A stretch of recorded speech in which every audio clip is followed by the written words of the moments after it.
Hello, everyone, and welcome to this episode of She's Got GAWL, the podcast brought to you by the West Georgia Chapter of the Georgia Association for Women Lawyers. And I am your host, Ebony Phillips, and this is going to be another fabulous episode. But let me start by saying that we are on Spotify and other podcast platforms.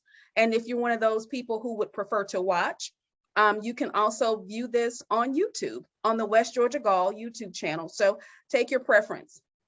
This is part 3, it's part 4 in our series of lessons learned from women who lead.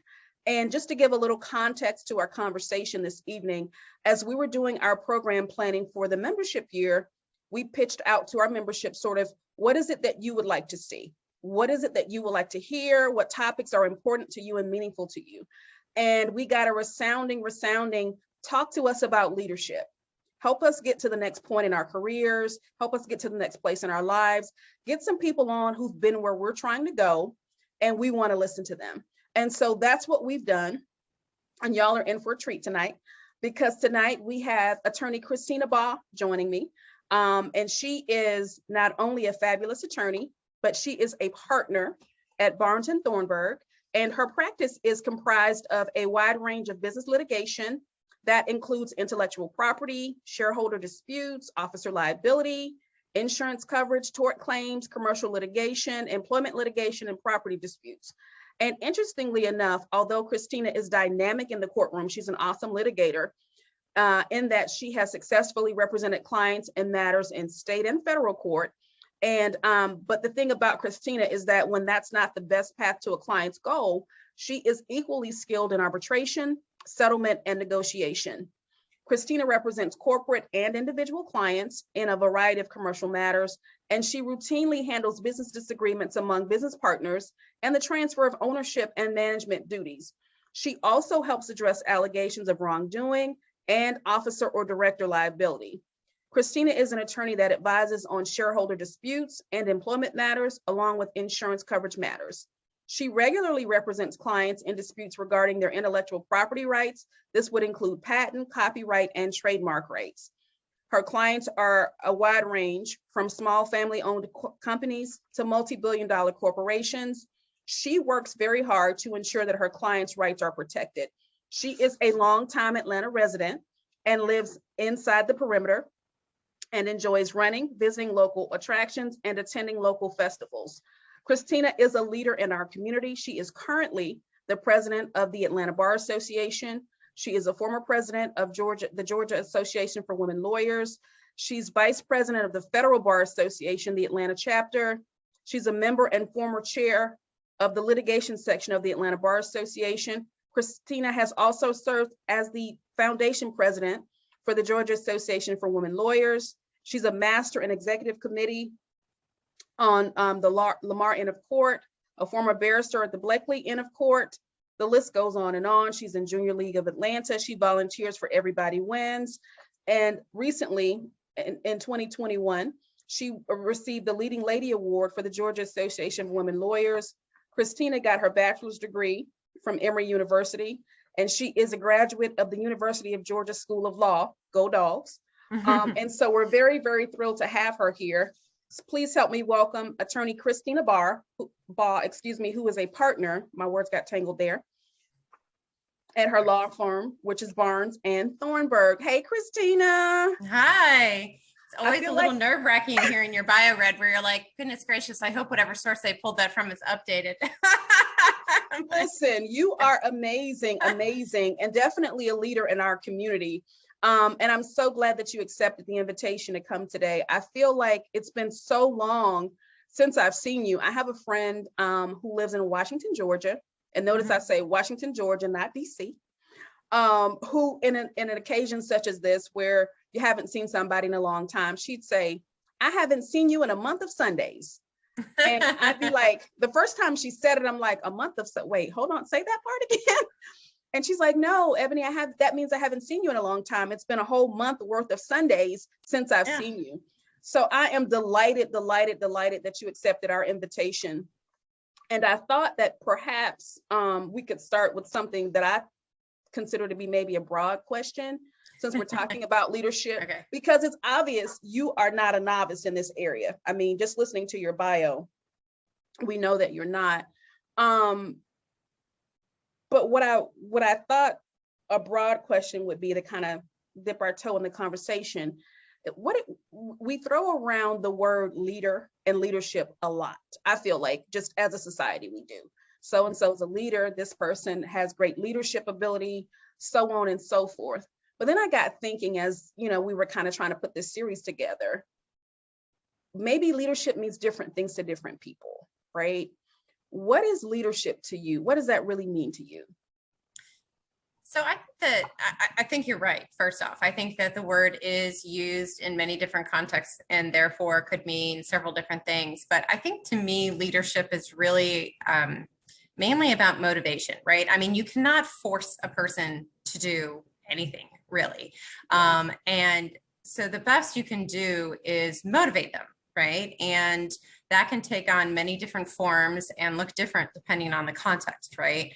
But you know, if you're leading a litigation team, it might look one way. If you're leading a bar organization, another. If you're leading your children through life, you know, that could be a third way. I think depending on how you do, but in each one of those circumstances, all you're really doing is motivating people to do something to reach the end goal, or at least to reach the next step and to accomplish something. So I think it's really just a motivating aspect. That is so deep. Now, what the listeners and the audience, and I'm saying audience because of course some are viewing on YouTube, Sure. don't know, is that when I first met you, it was at a leadership, I'm going to say retreat, somebody might call it a conference or whatever it was. And I remember we were at this beautiful location. Okay. And Christina was like, listen, this is how this weekend is going to go. This is all the things we're going to get done. We're going to enjoy ourselves a little while we're here, but this is what's going to happen. It was typed out. It was tabbed. It was in a notebook. And so that sounds like that was probably the board retreat or the planning meeting. If I had to check that agenda for it. Okay. And so I'm sitting there going, oh, okay. So we're going to do all this. And we did. And we're going to have some fun too. And we did that too. And so in my mind, I was like, oh, all right. Okay. And, but the crazy part about it, and not because I doubted you at all, but I'm sure we've all been in those situations where you're at this board thing and you're supposed to get all these things done, but you're at this great location. And in your case, you were the bunch of ladies who are, you know, stressed out and overworked and just so happy to be away for a little bit from life's responsibilities. And you have to corral this group and get the things done. And so I was just sitting there as we moved through the weekend, pretty much in awe. Like, she said that, and that's it. It was like as if by magic it happened. Like, I look up and we're at the last page of the notebook that I really thought was kind of like overwhelming when I first looked at it. But what I realized is in that moment, you are a great leader. Now, you say leadership involves motivation. I would have to agree with that, just because we might have had some other motivations when we arrived, and not in a negative or like a bad way, but just, I'm away from my kids, I'm away from my husband, I'm away from work, let me enjoy this. And so the way that you very masterfully motivated, to use your word, us that weekend to get through that notebook and to get it all done, I was like, this is magic. She's a magician. But that leads kind of to my next question, right? Although I don't think we had really any of that, what I'm about to mention, that particular weekend, I wonder, like, how do you as a leader redirect people, right? Like, if there's somebody who is not in step with your vision or your strategy, or you've kind of laid out, this is the end goal, this is the big picture and how I think we can get there, and there's, you know, somebody who's just not in step with that. As a leader, how do you redirect that person or those team members to get them in line with what you're trying to do? So I think one of the first things that any leader should do in that instance, first off, is think to themselves whether or not, in light of the, I don't really want to say challenge, but we'll go with challenge, to your path, your plan, your vision, whatever, is your vision really the right one? I mean, just because I'm the leader doesn't necessarily mean I have it right. It also doesn't mean that even if I've got the right goal or end in mind, I might not have the right path. I think it is important to listen to those for whom you're leading or motivating, and actually listen to them, right? I mean, because sometimes you're missing something, right? It could be a different viewpoint that you've never considered, that really needs to be taken into consideration, even if it's just to modify what you're doing, right? You might not scrap everything, but even if you're just like, okay, well, that's valid. And if that's a concern that I think is valid, then it should be worked into what we're doing. And if what I had planned does not take that into consideration, we should in some way, however that works. So I think that it is important to actually listen to, and as part of that, it's not just actually listening to the words or the actions that they're doing, right? But to really think, what is the motivation behind this? Because sometimes we aren't using our most artful words, particularly if something is more reactionary to someone, right? Right. And to really try to figure out, okay, well, what is motivating this person, or what is influencing this person right now? And try to see if that can be worked in and accomplished. So even if their stated goal or their stated objection is something with which you disagree, but you see some value in the underlying aspect to it, that needs to be taken into consideration. And then otherwise, I do try to address the concern, right? So whether that's working it into what you're doing or responding as to why it is not. Because I think anytime someone is heard and their concerns are validated as, I hear you, and either I am not doing that because of X, Y, Z, or let's see how we can implement that, or maybe that's a great idea, this is just not the time and the place, but we will do that in the future here or there or through other ways. Right. Then it's not a combative process. I mean, the instant you take a combative stance, you're already losing, right? Because I mean, they're going to dig in. Someone else might take their side either because they see merit to the argument, or they just don't like how you're handling it. And then all of a sudden it becomes a sideshow over the fact that you're not doing what they want. So if the goal is going to remain the same and the path remains the same, it's still recognizing, right, what is being raised and how you plan to address it at another point in time, or how it has already been addressed and why we're where we are. Right. And then otherwise implement and move forward. And sometimes that can be done very quickly.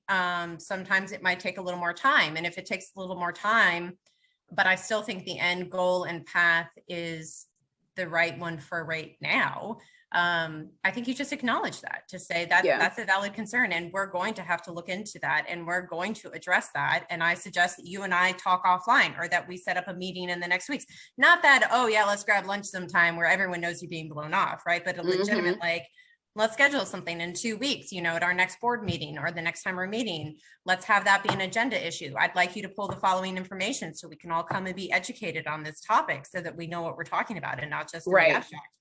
And actually give achievable goals and dates and destinations, because, if no one likes to be blown off, right? We all want to be taken seriously. So as long as you're actually addressing that person and treating them with respect, it's normally something that can be dealt with relatively easily, I have found. Granted, I mean, listen, there are just a couple of people who are always going to be troublemakers, and they're never along for the ride, and they're going to do whatever they can.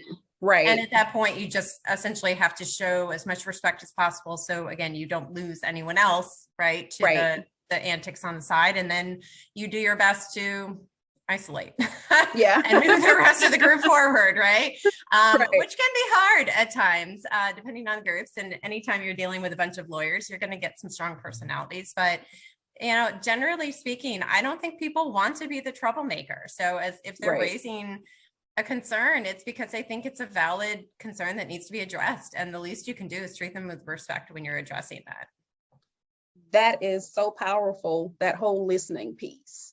Because I heard someone say once, a leader who won't listen will find themselves surrounded by people with nothing to say. Oh, totally. And that is like the worst place, I think, you want to be as a leader, because obviously we don't have all the great ideas, or like you said, we may not know the right path to take to get the vision done. And I think, we may all be a little bit better off if we were to listen more. But Christina is a litigator, you all, and a masterful litigator at that. And I have heard some other great litigators say, I have learned more from the trials I've lost than the ones that I won. And would you agree with that?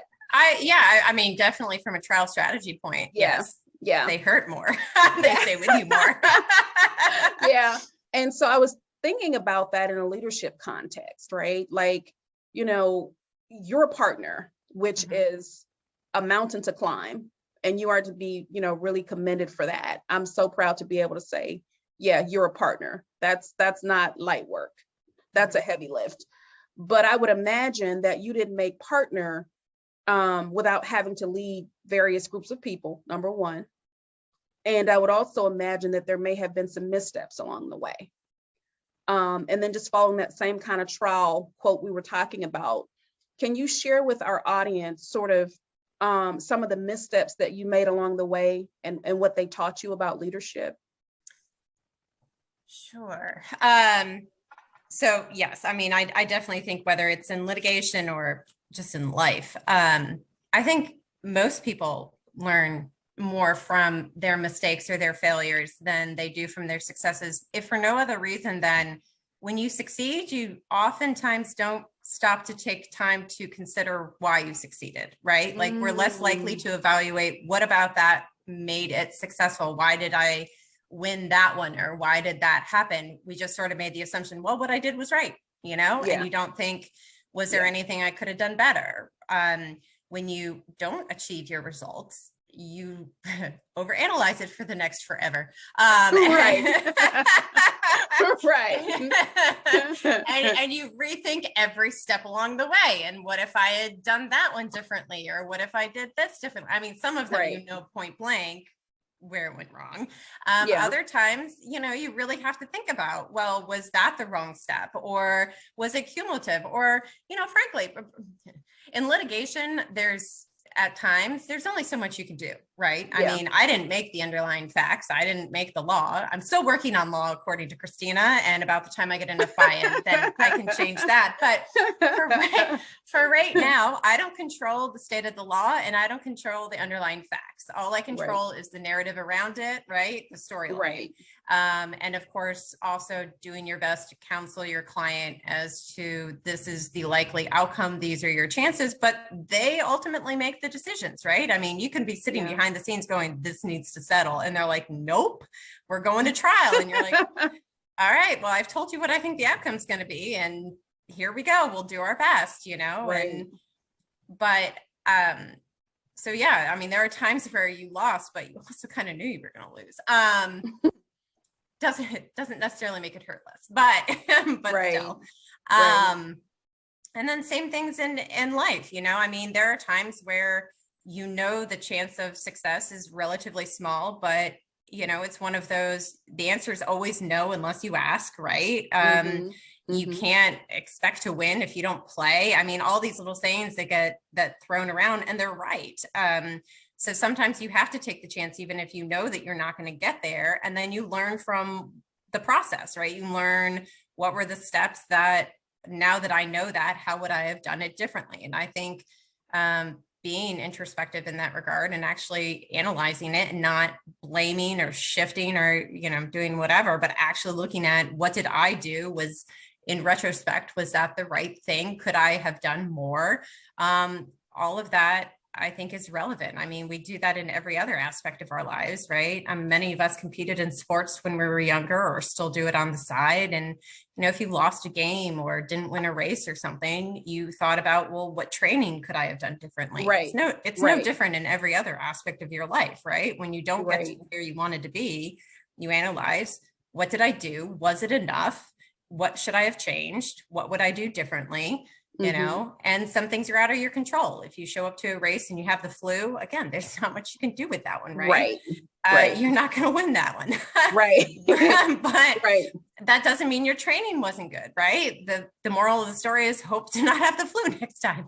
And then there are other times where you say, well, yeah, I didn't, do my speed work, or I didn't do endurance. I didn't do whatever. So no, I didn't have a good race. And that's going to be applied to any aspect of your life. So if you're up for a partner and you didn't get it, and you're listening to your feedback and they say, well, you didn't take on, enough of a leadership role, or you treat this as a task-based, projects instead of looking at the case as a whole. You're not interested in strategy, all these things that could happen where someone's not going to get raised to the next level. And you have to say, okay, instead of deflecting and being like, oh, well, they just don't like me for X, Y, Z, actually listen to the feedback that you're getting, think about it and be like, okay, well, what should I have been doing? What could I have been doing? Instead of just always being on the defensive, could I have taken offensive steps? So how could I have developed my case better? How could I, even if it means that I still would have lost at a trial, could I have put myself in a better position that we would have had a more successful negotiation at a settlement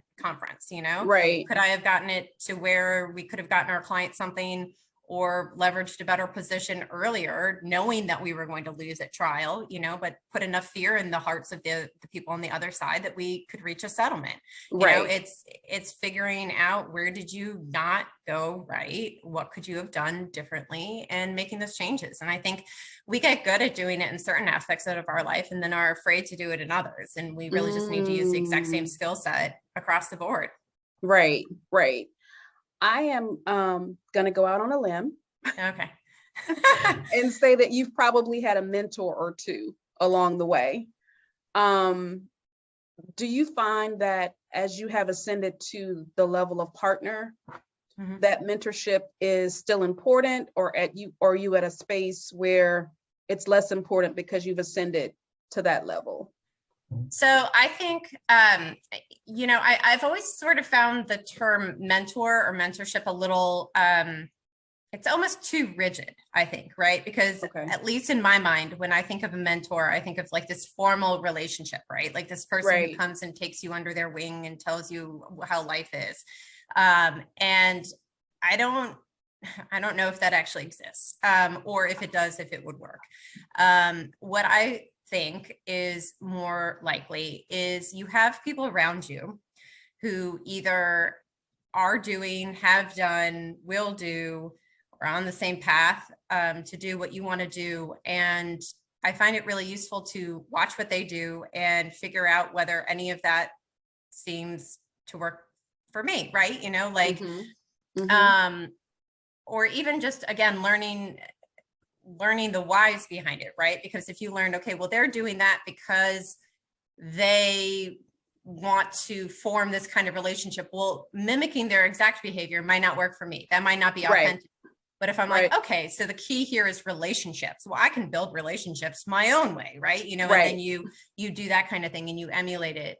So in terms of mentorship, at least for me, I feel like it's a never ending process, right? You're always going to be watching the people around you and learning, because you can always get better. None of us are perfect at anything that we can do. So you can always learn a new skill set. You can always, find a better way of doing something, hone your skills, whatever it is. Even just if I'm sitting in a deposition, I might watch someone else's style and be like, oh, I like the way they did that. I'm going to do that. Or, wow, now that I see that on someone else, I hate that. And I will never do that again. Like, wow, that's just a waste of time. I get 5 minutes back of my questioning by never doing that again. And so I think we can always learn from other people. What I think is probably the most important, though, in terms of like an actual person to do is not necessarily the mentorship, but, and of course I'm going to blank on the word the instant I'm about to talk about it, but someone who promotes you, right? So yeah, I'm blanking on the actual appropriate word for this, but it's one thing to mentor someone. It's another thing to actually go out on a limb and promote them, right? To actually stick your own neck out and, talk to, if you're at a larger firm and there's a leadership committee and they get called different things at different Right. firms, to actually stick your neck out and say, this person needs to be promoted for partner. This person's doing a great job, managing caseload and talking with clients. This person needs to be moved up. If you're going to reach out to general counsel at companies and say, you need to send this person work, if you're going to reach out to, judicial nominating committees, whatever it is that this person is looking to do or move to, and actually promote the person, actually advocate for the person. That's something you need people like boots on the ground doing, right? Because without that, you can be the most wonderful person in the world, but it's only you saying it, and it doesn't go as far. It's when other people, likely people who already are in a position that you want or are in, higher levels. It's when those people are the ones promoting you, that you come up more. And so that's more where I think you need those strong relationships and those people who will actually do something. It's one thing to be taken out to lunch and be told, old war horror stories, and those are fun and you can totally learn from those too. And I'm not saying that isn't part of a really great relationship building process to then get someone to promote you, et cetera. But in my experience, learning from those around me and learning from those doing what I want to do. So the mentorship aspect, I feel like it's this more organic thing than like a structure. And it's the people you actually want advocating for you that you need people there. And sometimes you have to ask, right? If you're going to nominate yourself for a judge position, you've got to have people who will write reference letters for you. You've got to, and they don't know you want it until you tell them. And even telling them can be scary sometimes because you're thinking, oh my gosh, what if they laugh and they're like, but hopefully, hopefully you've already built those connections and you've shown that you can do whatever it is that you're asking them to support you on. Or if they're like, well, I think that you should do XYZ first, again, take that under consideration and do it. But so I think you probably answered my next question, which was going to be advice for somebody who is trying to go to the next level, or who is like, I'm working on my 2, 5, or 10-year plan. How do I get there? And what I heard you say is, obviously you want to model people who are doing the thing that you want to do, but there's a relationship building process that's, less formal, but probably equally or more important as what we would consider to be a formal mentorship relationship. With that in mind, though, if we are already in a leadership position, right? And we are checking our vision, checking in with our people, making sure that we listen, pivoting when necessary. I think I heard you say a little while ago, maybe in a different context, but addressing concerns, and we're doing all the things. How will we know, Christina, how will we know when we're getting it right, when we're being effective as leaders, when we're being impactful? What is the way that we know that we're checking all the boxes, and we're not just checking all the boxes for formality's sake, but people are willing to follow us. People are willing to buy into our vision, or people are willing to at least make the attempt when we come up with whatever it is we might come up with. How will we know when we're being impactful or effective leaders? That's a good question. That's a really good question that I don't know that I have an answer for you. I think some of it could be context, and some of it might just be the reaction you're getting and the feeling you get back, right? I mean, yes, it could be if you're trying to make partner. Well, if you made partner, then I suppose check, you made that, right? But frankly, I think I feel confident. Feedback will be, this is the wrong advice, but that's okay. I'm going to give it anyway. I think my own personal opinion, which people are free to disagree with, is 2-year, 5-year, 10-year plans are lovely and good to make sure that you are still eyes on, reevaluating. But I think they should be reevaluated almost constantly.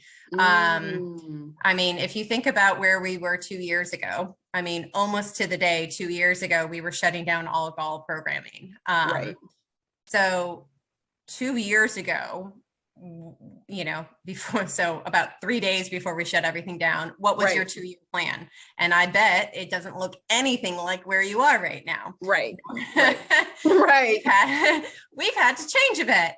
Right. And that's not necessarily a bad thing. I think a lot of us over the last 2 years have really had to reevaluate, what do we want? And this also doesn't answer your question, but so I remember being probably about a 4th year associate or so, and Lindsay Verity, who's another past GAWL president, and I were speaking, and we were talking something, somehow it came up, and I made some comment like, yes, and I'd be on partnership track to be evaluated in 3 years or something. And she just looks me straight in the eye and says, and is that what you actually want? And I mean, I found it the oddest question in the world. And I was like, yeah, of course, like, duh, I'm at a law firm. Of course I want to make partner. Why would I not want to be partner? And I've got to say that, and she was just like, okay, and continued. Right. But, I've thought about that for the last 12 years or so, I mean, is that really what you want? And I think that's something that has to be, even though I am partner and I've been partner for a while now, I don't know, let's not age me. So I've been a partner for a while now, but it's still something you have to consider. Is that actually what you want? Are you where you want to be? Right. And just because you made it to where you want to be doesn't mean that you still have to want to be there now that you're there. And I think that should be a t-shirt or the title of the book. That's your book title, Christina. There you go. Because, I think, unfortunately, for women, we work so very hard to get where we're going to be. And then you get there and maybe you realize it's not what you thought it was going to be. Maybe you're disappointed. Right. And maybe you can change it to be what you wanted it to be. Maybe just modifications. And maybe you realize it's just never going to be what I want it to be.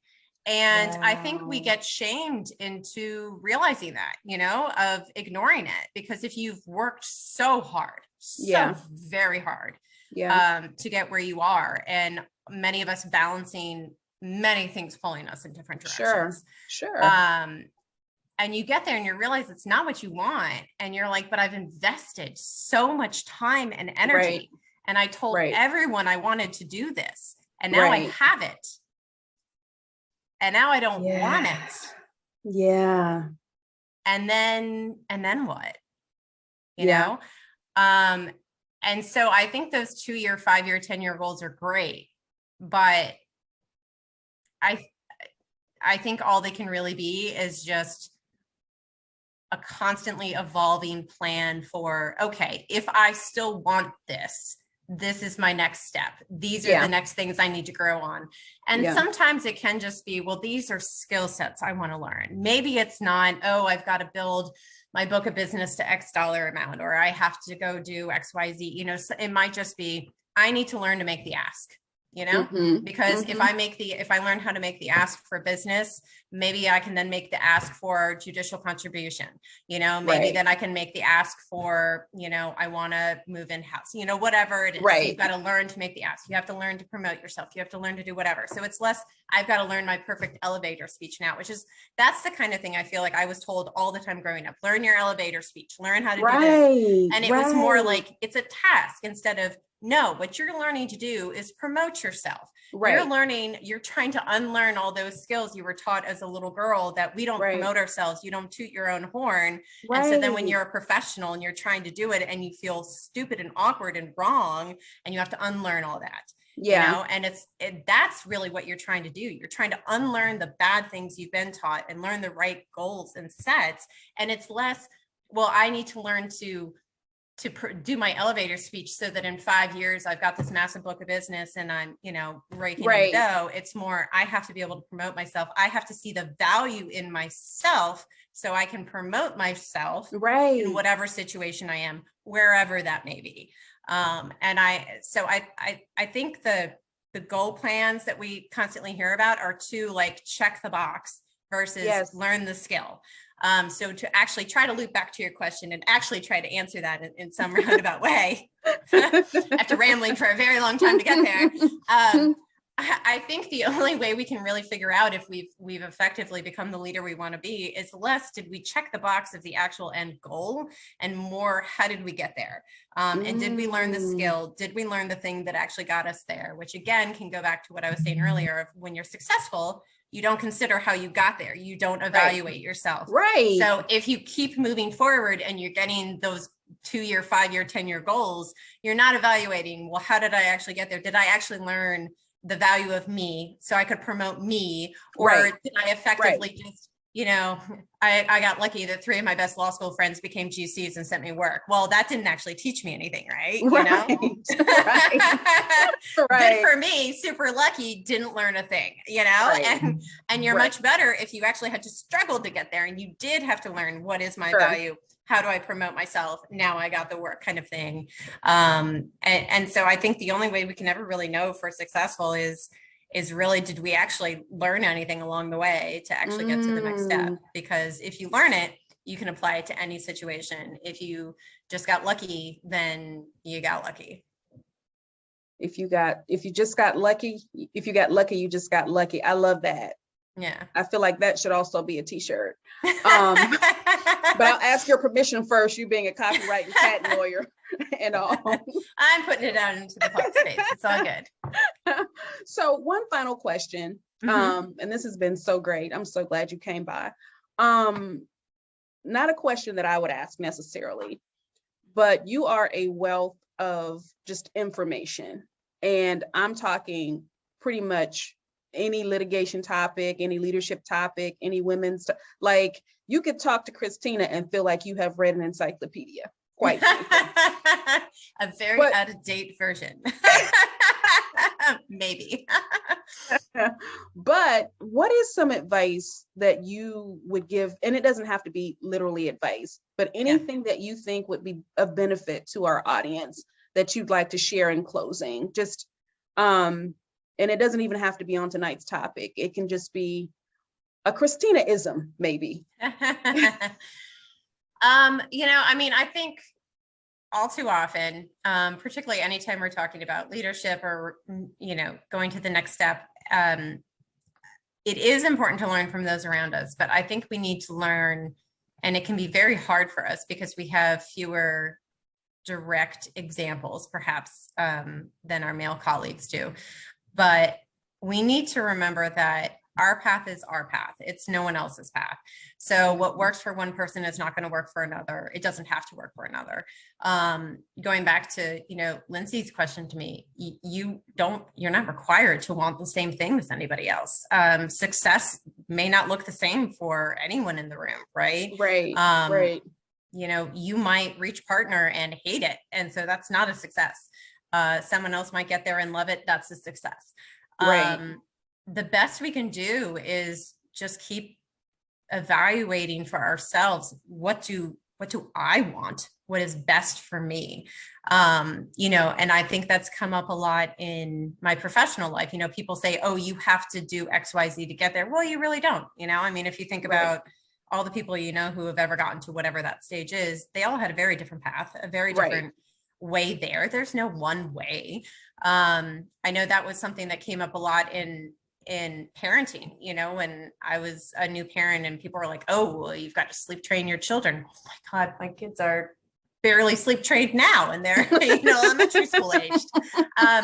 But it works. Our chaotic lives work for us, Will it work for somebody else? Maybe not, but you have to stop letting other people judge your successes by their metrics. And you've just got to be able to go with yours and just own it, because otherwise you end up just feeling like ashamed and not happy with what you've been given, even though it's actually what works for you and makes you happy. So I think, social media has probably done some of this to us as well. Yeah. But I think we're too open to having an outward metric instead of our own internal one. And we need to stop that, because we're never going to be happy. We're going to end up quitting the law in great droves, as we already do as women, because we're held to a standard that we don't want to be held to, and we refuse to just change the standard for ourselves. So I think we just need to start judging ourselves based on how we ourselves are happy, and not really care about whether that looks like success to somebody else or not. So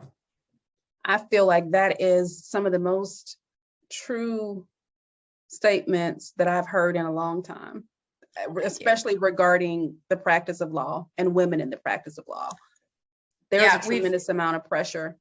There is. And we've, frankly, I feel like in part, we've been sold a false bill of goods. And by the time you figure it out, you are at that point where you're like, well, I went to 3 years of law school. I've spent how many years in the practice, and you're like, so either I'm going to ditch this whole thing, like burn it all to the ground, count it as a learning lesson, and I don't know, go do something else, like open that bakery I've always talked about. Or you've got to figure out, well, how am I going to change it? And how am I just going to judge myself, and am I okay with where I am doing what I'm doing? Do I enjoy it? And if you can honestly answer to yourself yes on those, that you're happy, then who cares if someone else thinks that the type of law you practice is impressive or interesting, or, where you are is or is not impressive enough or good enough or whatever. You can be at an impressive law firm and hate it. You can do an impressive type of law and hate it, or you can just do whatever makes you happy. And happiness goes a lot further than someone else's partially, held view of you. I mean, frankly, you have no idea what they actually think of you anyway, so you might as well make you happy. So. What makes you happy? I feel like that's a great note to wrap on. You guys, this is Christina Baugh. She is an attorney, a dynamic litigator, but I'm going to say she's a phenomenal person, and that tops all the other things. So thank you so much for coming by. If you guys would like to experience more programming like this, please check us out on Spotify and other podcast platforms. You can just do a search for She's Got GAWL. We also have a YouTube channel. You can do a search for West Georgia GAWL, and you'll find us there if you are one of the people that prefers to watch. Please subscribe to both of those platforms. We'd love to have you know when new content is being put on there so that you can follow what we're doing. And Christina, it's been an absolute pleasure. Thank you for coming by. And I was taking notes. I was writing it down. And now all I have to do is go put it in practice. Thank you so much. And until next time, everybody, thank you for watching, and thank you for listening.